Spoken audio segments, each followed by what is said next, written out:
Hello students, last class में हमने देखा था कि कोई भी किसान फसल उगाने के लिए मिट्टी को किस तरह से तैयार करता है या कौन कौन से टूल्स को वो यूज़ करता है। आज इस वीडियो के अंदर हम आगे बात करेंगे कि किसान मिट्टी को तैयार करने के बाद क्या करता है। ओके, सबसे पहले हम देखेंगे कि मिट्टी तैयार होने के बाद किस तरह से दिखती है, या कोई भी खेत जब उसके अंदर जुताई की प्रोसेस हो जाती है तो वो किस तरह से दिखता है।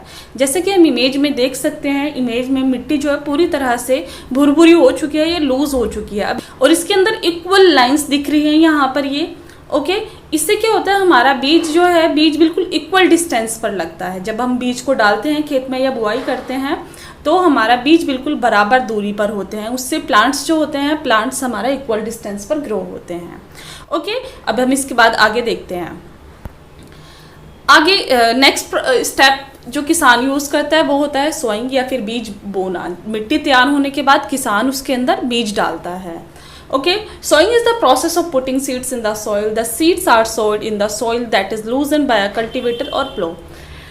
इसके अंदर सोइंग के अंदर हम ये किसान बीज को मिट्टी के अंदर डालता है, और मिट्टी कौन सी होती है, जो हमने अभी प्लो के थ्रू तैयार करी थी या जिसकी जुताई करी थी। अब कोई भी किसान बीज डालने से पहले कई बातों का ध्यान रखता है। उसमें सबसे पहली बात होती है, किसान ये देखता है कि बीज अच्छी क्वालिटी का है या बुरी क्वालिटी का है। अच्छी क्वालिटी के बीज के प्लांट्स बहुत हेल्दी होते हैं, फसल ज़्यादा क्वांटिटी में होती है। ओके, और जो बेकार क्वालिटी के बीज होते हैं उनके प्लांट्स बहुत ज़्यादा हेल्दी नहीं होते और फसल बहुत ज़्यादा नहीं होती है, कम क्वांटिटी में होती है फसल।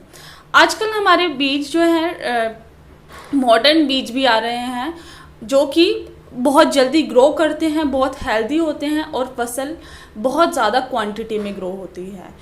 अगर हम इनकी कंपेयर ट्रेडिशनल सीड्स से करें, वो फसल बहुत कम होती थी, लेकिन अब जो मॉडर्न सीड्स से हम फसल ग्रो करते हैं उनकी quantity as compare to traditional seeds अच्छी होती है। ओके, लेकिन जो मॉडर्न सीड्स जो होते हैं हमारे, वो थोड़ा महंगे होते हैं, इसलिए सारे के सारे किसान उनको अफोर्ड नहीं कर सकते हैं। बीज खरीदने के बाद अब किसान क्या करता है, किसान बीज की क्वालिटी चेक करता है।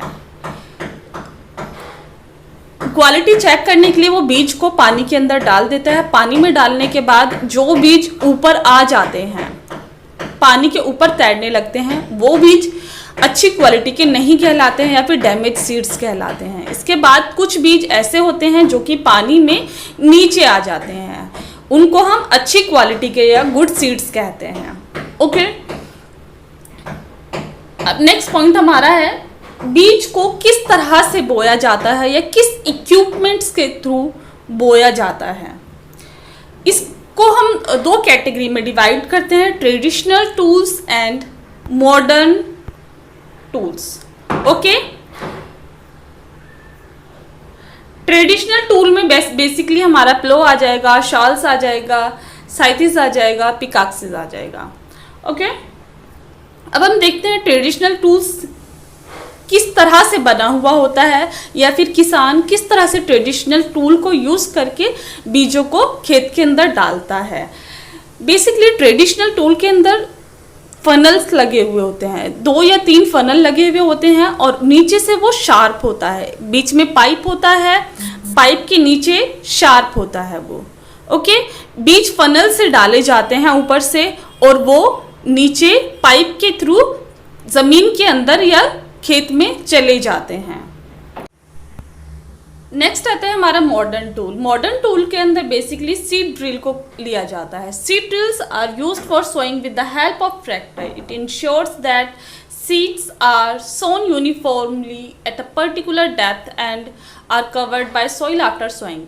जो सीड ड्रिल है, सीड ड्रिल को ट्रैक्टर के थ्रू यूज़ किया जाता है। ट्रैक्टर के पीछे ये मशीन लगाई जाती है और इसके अंदर बीज को डाल दिया जाता है। उससे क्या होता है, जब हमारी मशीन चलती है तो ऑटोमेटिकली वो बीज नीचे ज़मीन में जाते रहते हैं और हमारा ट्रैक्टर आगे चलता रहता है।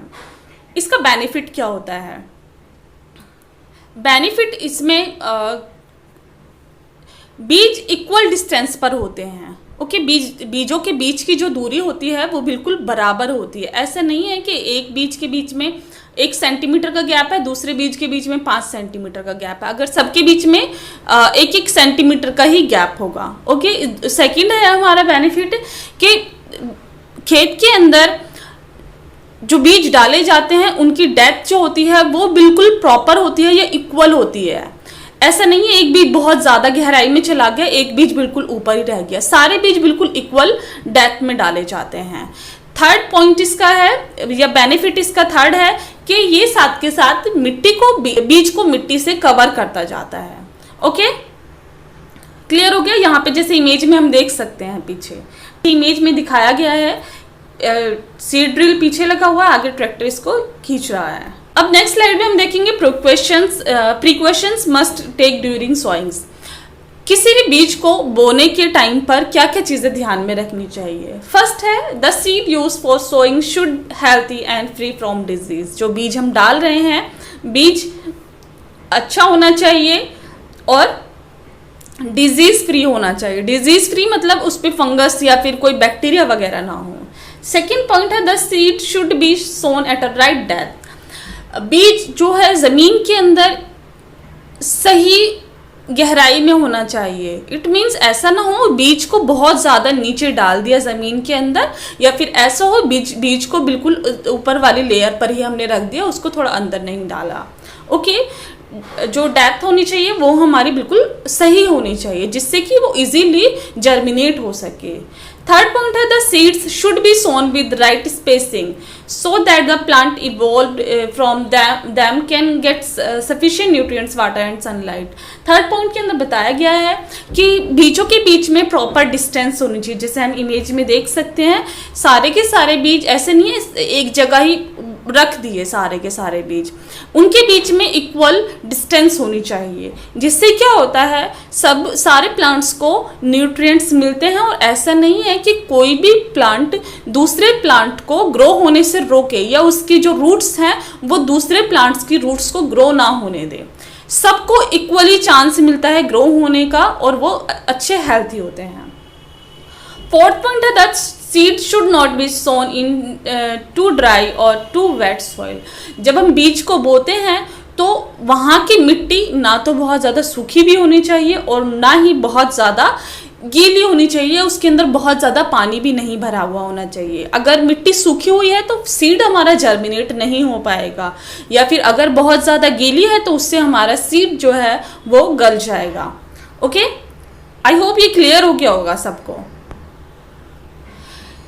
नेक्स्ट है खेती से रिलेटेड बेसिकली दो टर्म बहुत ज्यादा यूज की जाती हैं। फर्स्ट है nursery. A nursery is a place where young plants and trees are grown for planting elsewhere. Nursery act as a repository of saplings. Nursery एक ऐसी जगह होती है जहां पर छोटे छोटे प्लांट्स हमें मिलते हैं या बहुत सारे प्लांट्स का कलेक्शन रखा जाता है वहां पर। ओके, वहां से हम प्लांट्स खरीद कर ला सकते हैं।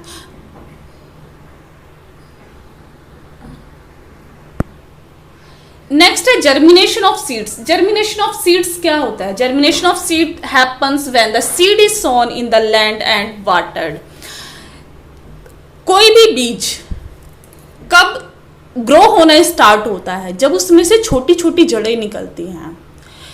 हमने अपने घरों में भी देखा होगा, जैसे मटर होती है या हमारा पोटैटो होता है या और भी कई सारी चीज़ें होती हैं जिसमें से क्या होता है रखे रखे ही जो है छोटी छोटी जड़ें निकलना स्टार्ट हो जाती हैं।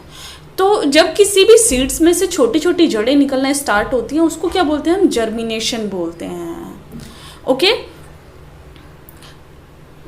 तो कोई भी सीड जब उसमें से जड़ें निकलना स्टार्ट हो जाती हैं तो हम उसको जर्मिनेशन ऑफ सीड्स कहते हैं। ये वाली प्रोसेस हमारी कब होती है? जब एक बीज को मॉइस्चर मिलना स्टार्ट हो जाता है। मॉइस्चर मतलब हम उसको नमी वाली जगह पर रख दें तो उससे क्या होता है, उसके अंदर जो है जड़ें निकलनी स्टार्ट हो जाती हैं या वो जर्मिनेट होना स्टार्ट हो जाता है। बेसिकली ये वाली प्रोसेस हमारा या तो सॉइल के अंदर होती है या वाटर के अंदर होती है, लेकिन कभी कभी ऐसा होता है जिन जगहों पर नमी होती है, जैसे हम मटर को अपने घर में रख देते हैं, तो वो क्या होती है, उसमें से जड़ें निकलने स्टार्ट हो जाती हैं, तो वो हमारा क्या है, जर्मिनेट हो जाती है, क्योंकि उसको नमी मिलना स्टार्ट हो गई है, मॉइस्चर मिल चुका है उसको। इसी तरह से अगर हम किसी सीड को धूप में सुखा दें, धूप में सुखाने के बाद उसको कंटेनर में रखें, तो वो वाला सीड हमारा ग्रो नहीं करता, क्योंकि उसका जो है मॉइस्चर है वो खत्म हो चुका है। ओके, यहाँ पे जैसे इमेज में हम देख सकते हैं, पहले एक बीज है, इसमें से एक यहाँ पे रूट निकली, फिर सेकंड यहाँ पे रूट निकली, ऊपर से हमारा प्लांट निकलना स्टार्ट हो गया है। तो ये सीड्स का जर्मिनेशन दिखाया है। ओके, आई होप यहाँ तक सबको क्लियर हो गया। आज की क्लास में सिर्फ हम इतना ही करेंगे, इसके आगे का टॉपिक हम नेक्स्ट क्लास में करेंगे। अगर किसी को इस वीडियो में कोई भी डाउट है या कुछ चीज़ समझ नहीं आई है, तो आप कमेंट बॉक्स में नीचे मुझे बता सकते हैं।